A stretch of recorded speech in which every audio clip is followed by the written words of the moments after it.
Hey everyone, welcome to Project Patel, where I discuss some political ideas, random thoughts, things in my head, etc., i.e., my political podcast. This will be the first one of 2017, so shout out to that. Um, my goal, just a quick update, is to do about 2 podcasts a month.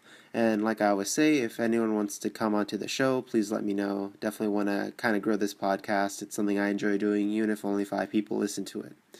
So, today I want to talk about automation and sort of where I see jobs going, as well as universal basic income, because I think those two things tie hand in hand. I actually recorded a version of this podcast in 2016, late 2016 in December, but I didn't quite describe everything to the full extent that I wanted to, so I'm re recording it now and going to publish it in 2017. That being said, let's get straight into it. So we're sort of seeing this wave in the job market of automation of many things, or at least that's where the research and development is going right now. Right now I live in the Mountain View, Palo Alto area, and no joke, about every day, every once a week at least, I see a self-driving car. Google has a lot of those floating around since they're based in the area, and obviously most of those are there to collect data. Obviously, there's people still behind the wheel, but I mean, the technology is here, and it's crazy to think about. So as we move on to automation, I think there's going to be sort of this new technological revolution where automation is probably going to be able to take do a lot of jobs for us, anything from driving cars to even writing software itself, manual labor with robotics and stuff like that. But here's the interesting thing, you know, Luddites and other people have said during every technological revolution that jobs would be lost, and in the long run that hasn't been the case. Usually with technological revolutions, in the long run there's actually a net increase in jobs. But I think for the first time they are right, including myself. I think for the first time we're actually going to see a net decrease in jobs. But I think there's a very specific reason for that.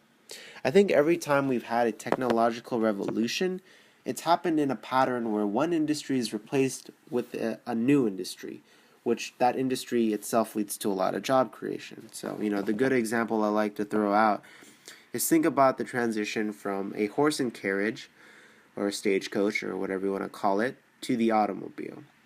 So yeah, when we did develop the automobile, you did lose jobs like, stable boys and horse riders and horse breeders and stuff like that. But in the creation of automobile, you create things like, now you have to create jobs for people to make the steel and different parts for their car, people to drive the car, people to fix the car, people to produce oil so that the car can run, all these different things. But I think this coming era of technological innovation and revolution is inherently different, in that in the past you would replace something like the stagecoach, like the horse and carriage, with the automobile. But now it's not as though we're replacing the automobile with something else. We're simply automating the driving process, or automating the automobile. So all the things that already exist, like jobs to create oil, jobs to make the car, jobs to fix the car, those are still there. But it's not as those already existed before this coming AI revolution, artificial intelligence revolution. But now you're creating a situation where the driving part is automated. So in the long run, it's going to lead to a situation where I think a lot of drivers are going to be put out of jobs. If you're a taxi driver, maybe Uber. I'm not the Uber as in the company, but Uber drivers, road truck drivers, etc.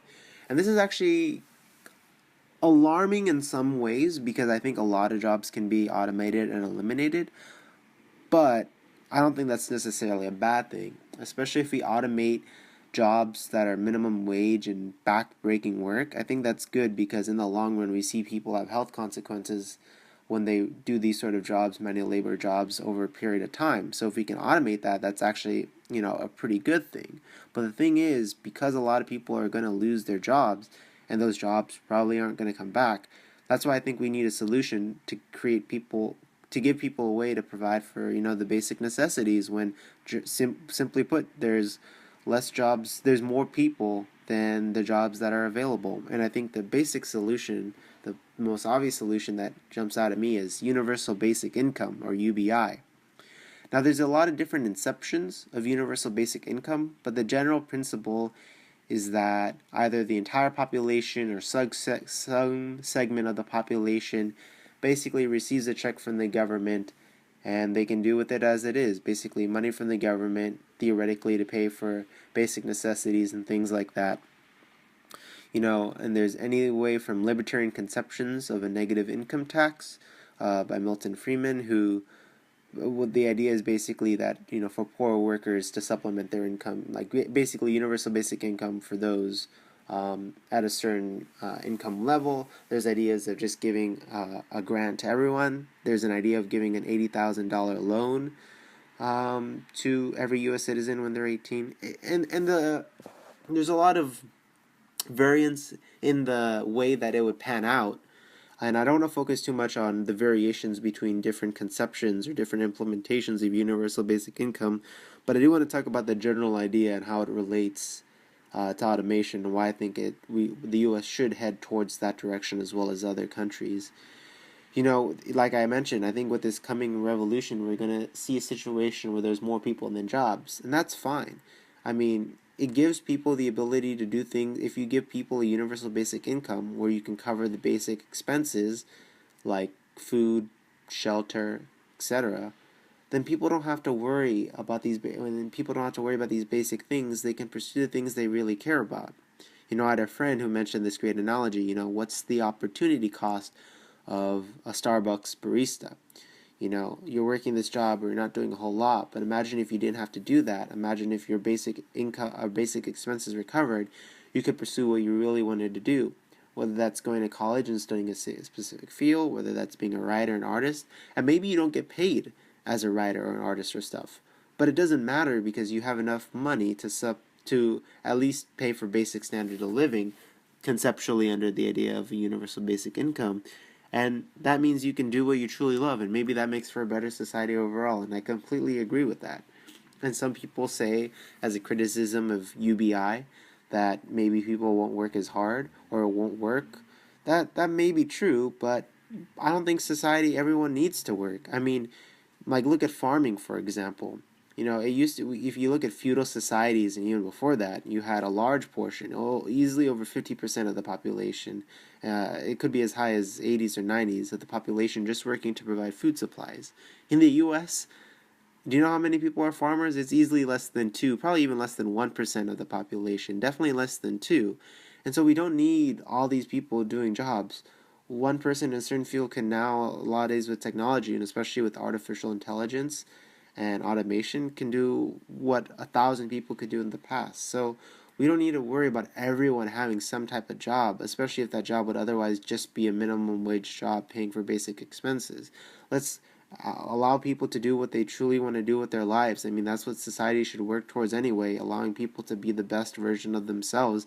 And I don't think you're doing that working a minimum wage job you don't like, but you have to because there's bills to pay. And I think with artificial intelligence comes cheap costs, and I think we could afford this. It's not even a matter of raising taxes on the rich, so to speak. It's just a matter of eliminating loopholes and deductions so that they pay what they actually should pay, and that'd be more than enough to cover everyone living having the minimum, having enough for the basic standard of living, having enough to put a roof over your head and foods in your mouths. And I think that's what all people, generally speaking, want at the end of the day, is just to be able to have those basic things. Now, there's actually an interesting libertarian case for universal basic income. I was reading these articles where libertarians wanted to replace kind of all of welfare with universal basic income. The idea that you eliminate sort of a lot of the bureaucracy and just give people a blank check. And to some extent that's true. I think universal basic income could definitely reduce bureaucratic costs. I mean, with a lot of welfare programs these days, there's means testing and stuff like that, which means you have to figure out if someone's a certain income level, give them this much food stamps and stuff like that. Universal basic income is a lot simpler. A lot of those records already exist by the IRS, and since you're just giving someone a check, you don't have to worry about means testing as much, so that definitely reduces administrative costs. Now, I'm not so full-blown on the libertarian side just to eliminate some welfare programs. I definitely think if we had a universal basic income that was, a substantial amount for people to pay for the basic necessities, you could easily reduce welfare programs because they would become redundant, and I'm all for that. but I still think you'd want policies like keeping a certain housing prices relatively reasonable, because if everyone got a universal basic income but prices just went skyrocketing, that wouldn't work either. But if you were able to, at least provide some areas where rents couldn't be increased by a crazy amount, then I think things could actually work out. Like, I'm definitely all for reducing welfare programs if we move towards a universal basic income. But you still have to keep safeguards in place to make sure that the policies work the way they should. And I think in the long run, you could actually see a more prosperous society when people are doing the things that truly matter to them. Because I think a lot of people do want to do things that contribute to society, whether that's creating music or art or something of that sort that we all, can appreciate, listen to on the radio, see in public if it's a painting, etc. Or maybe you want to go into the sciences and maybe you'll create some awesome inventions, theories, advance certain fields, and that's awesome too. So that being said, I think that covers the idea of a universal basic income and automation. It should be noted that I forget what EU country it is, but I think it's Finland, but I could be wrong. I think it's a Scandinavian country that actually recently implemented a universal basic income. Maybe it was Sweden. I forget exactly. It's a very small amount, and it's only for a select number of people, but they want to do more research on it. And it's definitely, universal basic income is something that I've definitely noticed an increase of people talking about it in the last 2 years, as opposed to any other time in my lifetime. Granted, I'm pretty young, so it's not like I've been around to hear a lot of economic discussions, but I've definitely seen a really big increase in people talking about universal basic income in one form or the another in the last year or so. So that being said, I hope you enjoyed this podcast. Hopefully you learned something. Do you agree with me? Do you disagree? Let me know. Comment on the video, comment on the podcast. If you want to come on the podcast, let me know. But I really appreciate your support, guys. And if you're one of the 5, 10 people, maybe 3 people who listen to this, I still appreciate that. So with that being said, thank you so much again. And if there's anything you want me to discuss, or were wondering if I had thoughts on anything, please let me know. That being said, have a great 2017. Hopefully make it a great year, and I'll see you in a few weeks.